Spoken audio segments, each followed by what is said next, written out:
The storm had not yet lifted when Ethan arrived at the cabin that had once belonged to his grandfather. The place stood quietly among the whispering pines, its wooden frame bearing the weight of years and secrets.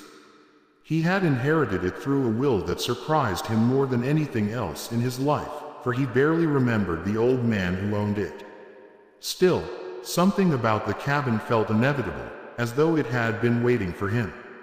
Snow drifted lazily against the windows when he pushed open the heavy door. The air inside was warm, not just from the fire still glowing in the stone hearth, but from the laughter of voices that carried through the room. He froze. He had expected silence, perhaps the scent of dust and pine sap. Instead, there were 5 women, each unlike the other, yet bound by an unspoken familiarity with the place. The first, tall and poised, looked at him with eyes like steel tempered by fire. She leaned against the mantel, her voice sharp with curiosity. "So, you're the heir." The second, with hair that fell like a river of gold and a smile that seemed both kind and mischievous, tilted her head as though studying the measure of his soul. The third, quiet but intense, watched him from a corner chair, her dark eyes unreadable, her presence as still as winter midnight. The fourth, draped in a shawl of deep green, hummed softly to herself, her hands busy with weaving a pattern that appeared older than time itself. And the fifth, she was the one who stepped forward, her gaze unflinching, her beauty radiant in a way that seemed almost dangerous. With a half smile, she asked, "You can handle all 5 of us?" Ethan felt the words press against him like a challenge carved into stone. He didn't answer immediately, for he sensed the question was not what it seemed. These women were not ordinary. Their presence felt rooted to the cabin, to the forest, perhaps even to the bloodline that had brought him here. He set his bag down slowly, keeping his eyes steady. "That depends," he said, his voice low, "on who exactly you are." "The one by the fire," the poised one, straightened. "We are his legacy, the parts of him that you never knew, the guardians of what this cabin truly holds. Each of us carries a piece of his truth." The quiet woman in the chair spoke then, her words soft but laced with power. "Your grandfather made choices that bound us here. Now, you are the one who must decide if you will carry the weight, or if the weight will break you." The air grew thick with meaning. Ethan felt it in his chest, the pull of something ancient. He looked around, and the cabin itself seemed to shift with their presence, walls humming faintly, shadows bending toward the women as though listening. The golden-haired one moved closer, her smile disarming but her eyes sharp. "It's not a matter of if you can handle us. It's a matter of if you can handle what comes with us." Ethan thought of the storm outside, relentless and unyielding. He thought of his life before this moment, ordinary and predictable. Something inside him stirred, a fire he didn't know he had. He stepped closer to the hearth, meeting the gaze of the woman who had challenged him first. "Then show me," he said. "If I was meant to inherit this cabin, I was meant to face what comes with it. All of it." For the first time, the 5 women exchanged a look, something like respect flickering in their eyes. The one draped in green ceased her weaving and let the threads fall. The quiet one rose from her chair.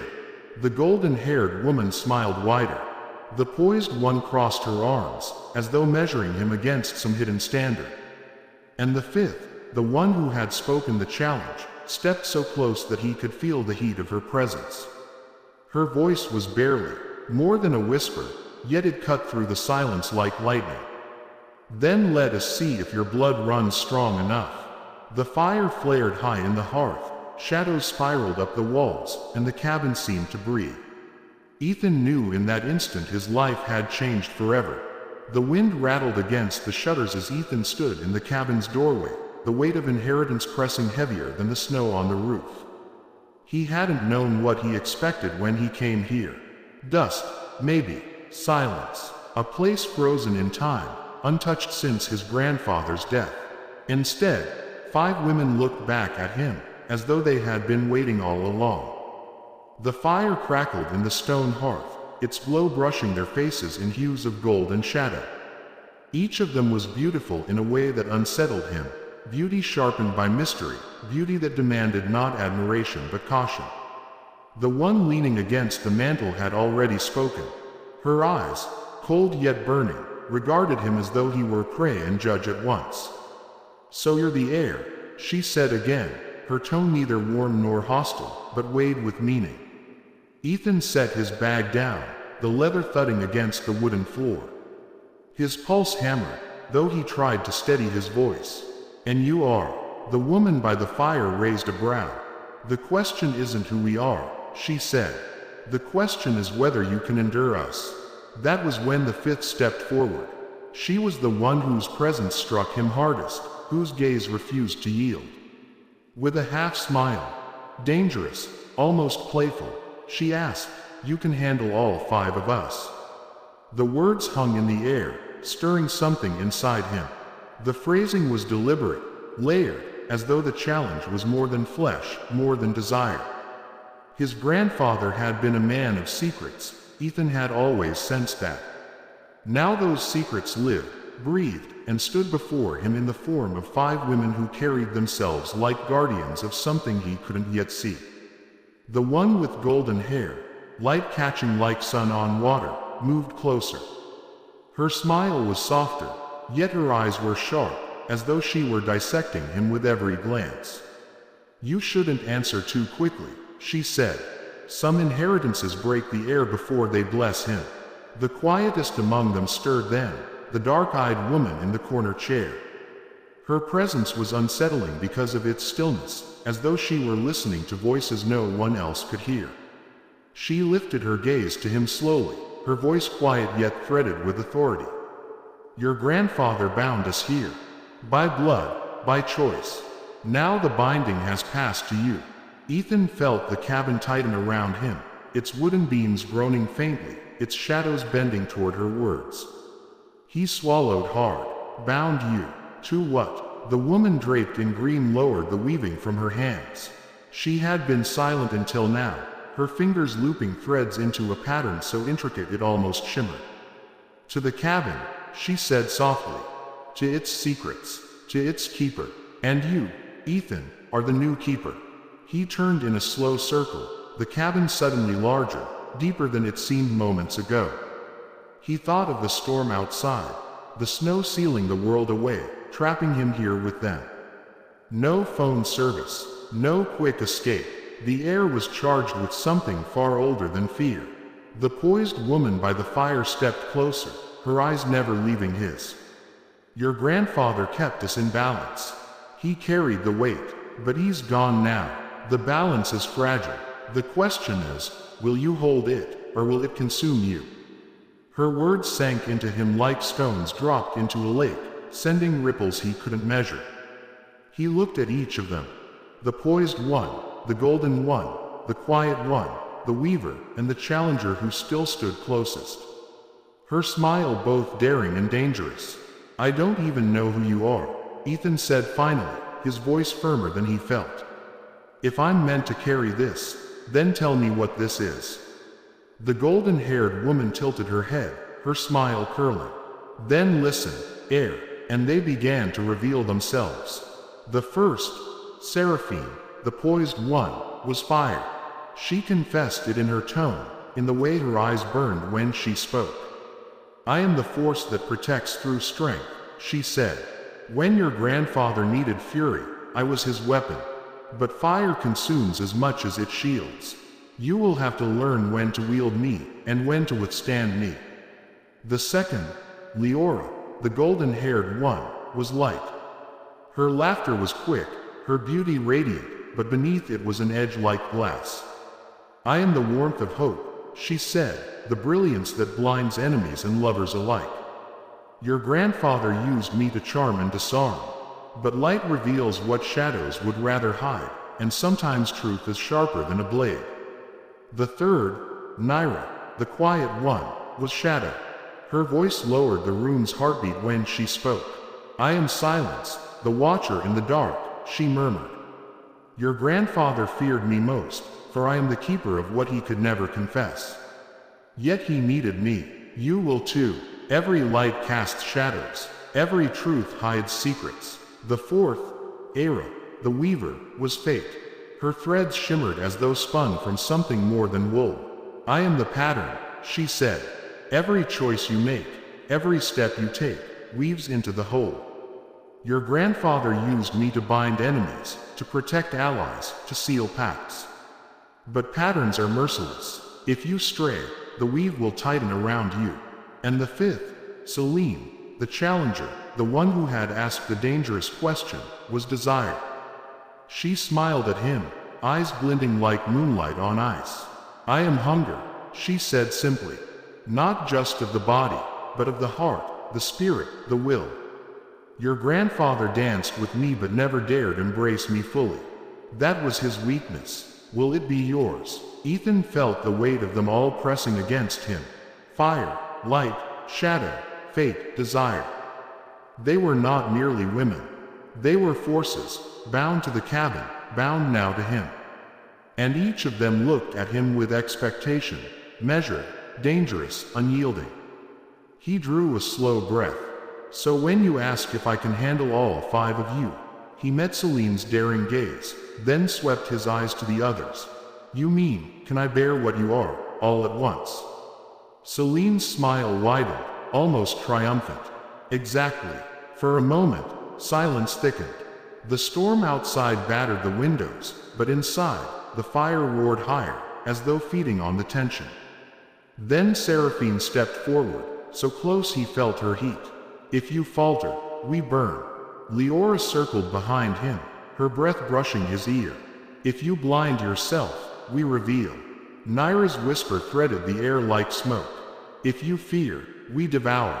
Era lifted her threads, the shimmer wrapping briefly around his wrist. If you stray, we bind. And Celine touched his chest lightly, her eyes never leaving his. If you want, truly want, then maybe, just maybe, you survive. Ethan's breath came unsteady. The cabin was alive with their presence, with heat and shadow, with promise and peril. Every instinct told him to run, yet something deeper held him rooted. Perhaps it was fate, perhaps it was blood, perhaps it was the undeniable pull of five forces that would not let him go. He met Celine's gaze, steady now despite the storm in his veins. Then show me, he said. All of you, I'll decide if I can handle it. The five exchanged a look, something unspoken passing between them. And then, almost as one, they smiled. The cabin shuddered, the fire blazed higher, and Ethan knew the night was only beginning. Ethan faces the trial of proving himself as their new keeper. Each woman pushes him into temptation, revelation, and confrontation. The romantic tension deepens. Desire versus restraint, trust versus fear. The cabin itself reveals its final secret, why his grandfather bound them, and what it will cost Ethan to truly claim them all. The story comes to a powerful completion, tying back to the very challenge Celine first posed. You can handle all five of us. Here's part 2, 2,000 words continuation and conclusion. The storm raged through the night, but Ethan hardly noticed. The cabin was alive, pulsing with something older than the snow outside, older even than his grandfather's secrets. The five women had not vanished with the firelight. They remained, circling him, testing him, their presence woven into every breath he took. Era, the weaver, placed a hand on the threads she had dropped earlier. They shimmered faintly, glowing as though woven from moonlight itself. The pattern waits, she said. If you claim us, the weave is yours. But if you hesitate, the weave will claim you. Her words struck Ethan's chest with a quiet weight. Claim you, or free you. Her lips curved in something between sorrow and warning. Both are possible.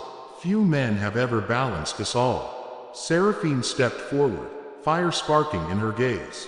Most burn before they learn. Celine, ever the challenger, moved closer still. Her smile was sharper tonight, her eyes dangerous.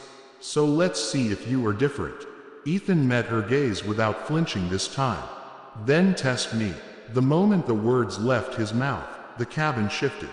The flames in the hearth flared, shadows deepened into living forms, and the threads of fate spun outward, binding beams and walls until the cabin itself felt like a living heart, beating in rhythm with his. The 5 women moved as one, though each tested him differently. Seraphine pressed heat against him, her touch a fire that dared him to withstand it. Strength isn't given, she whispered. It's proven in flame. The air seared around him, but he gritted his teeth, refusing to back away. Leora drew close, her light dazzling, her smile almost cruel. You'll lose yourself in beauty if you don't learn to see past it. Her glow nearly blinded him, but he forced his eyes open, staring through the brilliance until he saw her truest form, both radiant and sharp as a blade. Nyra's shadows wrapped around him next, cold and suffocating. Her voice was inside his ear, soft and merciless. Secrets devour men who run from them.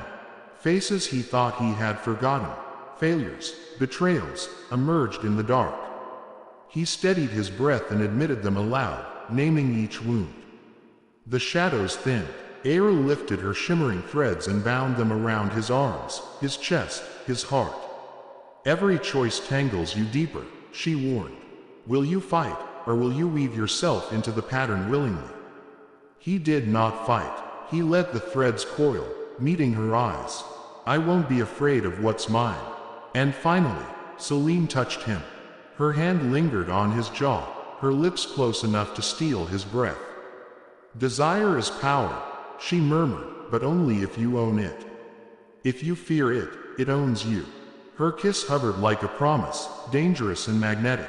Ethan's body ached to give in, but instead, he whispered, you are not temptation. You are part of me. Celine's smile trembled into something rare, respect. The cabin shuddered, its timbers groaning, the fire roaring higher. The 5 women stepped back, forming a circle around him. You faced us, Nyra said softly. And you did not break. You did not hide, Leora added, her golden hair catching the flames. You did not flee, Seraphine said, fire dancing in her gaze. You did not fight, the weave, Aera whispered. Celine's smile returned, dangerous and yet softer now. You wanted, and you did not fear the wanting. The circle tightened. The 5 women raised their hands, each glowing with their essence, flame, light, shadow, thread, moonlight. Their powers converged on Ethan, striking his chest, sinking into his blood. He staggered, fire and ice and desire flooding him at once, but he did not fall. He stood tall, the storm inside him mirroring the storm outside. And then he heard another voice, one not theirs. It was his grandfather, deep, resonant, carried through the wood and stone. Ethan, the women are not curse nor gift. They are covenant. I failed to give them what they deserved. I bound them, when I should have embraced them. But you, grandson, you can choose differently. Ethan's chest ached with the weight of that truth. He looked at them, all 5, so beautiful, so dangerous, so bound to him. And for the first time, he saw them not as guardians, nor triumphs, nor temptations. He saw them as parts of a whole. You aren't his prison, Ethan said slowly. You're his legacy. And now, you're mine. Not to bind, to belong. The women stilled. For a heartbeat, the cabin was silent, as though the forest itself listened. Then the threads around him dissolved, weaving upward into the rafters like stars. The shadows folded back, not in menace but in embrace. The fire steadied, warm rather than consuming. Light softened to radiance. Desire hummed not as hunger, but as power shared. Seraphine's lips curved, softer than he thought she could ever be. So you understand. Leora touched his hand, her glow warm rather than blinding. So you see us. Nyra bowed her head slightly, her voice quieter still. So you name us. Aera's threads reappeared, wrapping gently around his wrist, not binding, but connecting. So you choose. And Celine, her eyes glistening with both triumph and something deeper, whispered, so you can handle us, after all. Ethan drew a long breath, the cabin's weight no longer crushing but alive in him. He had inherited more than walls and wood. He had inherited fire, light, shadow, fate, and desire, forces too great for one man, unless he accepted them not as burdens but as pieces of himself. The storm outside began to break, the snow easing, the first pale light of dawn pressing against the windows. The 5 women stood before him, not bound, not chained, but waiting. And Ethan, for the first time, did not fear. He stepped into the circle they had formed, raising his hand as though sealing a vow. Then let this cabin be more than his prison. Let it be our beginning. The fire flared, the threads glowed, shadows bowed, and the 5 women, his 5, smiled. And Ethan knew, as dawn touched the cabin, that the legacy was no longer his grandfather's. It was his, not curse, not burden, but covenant.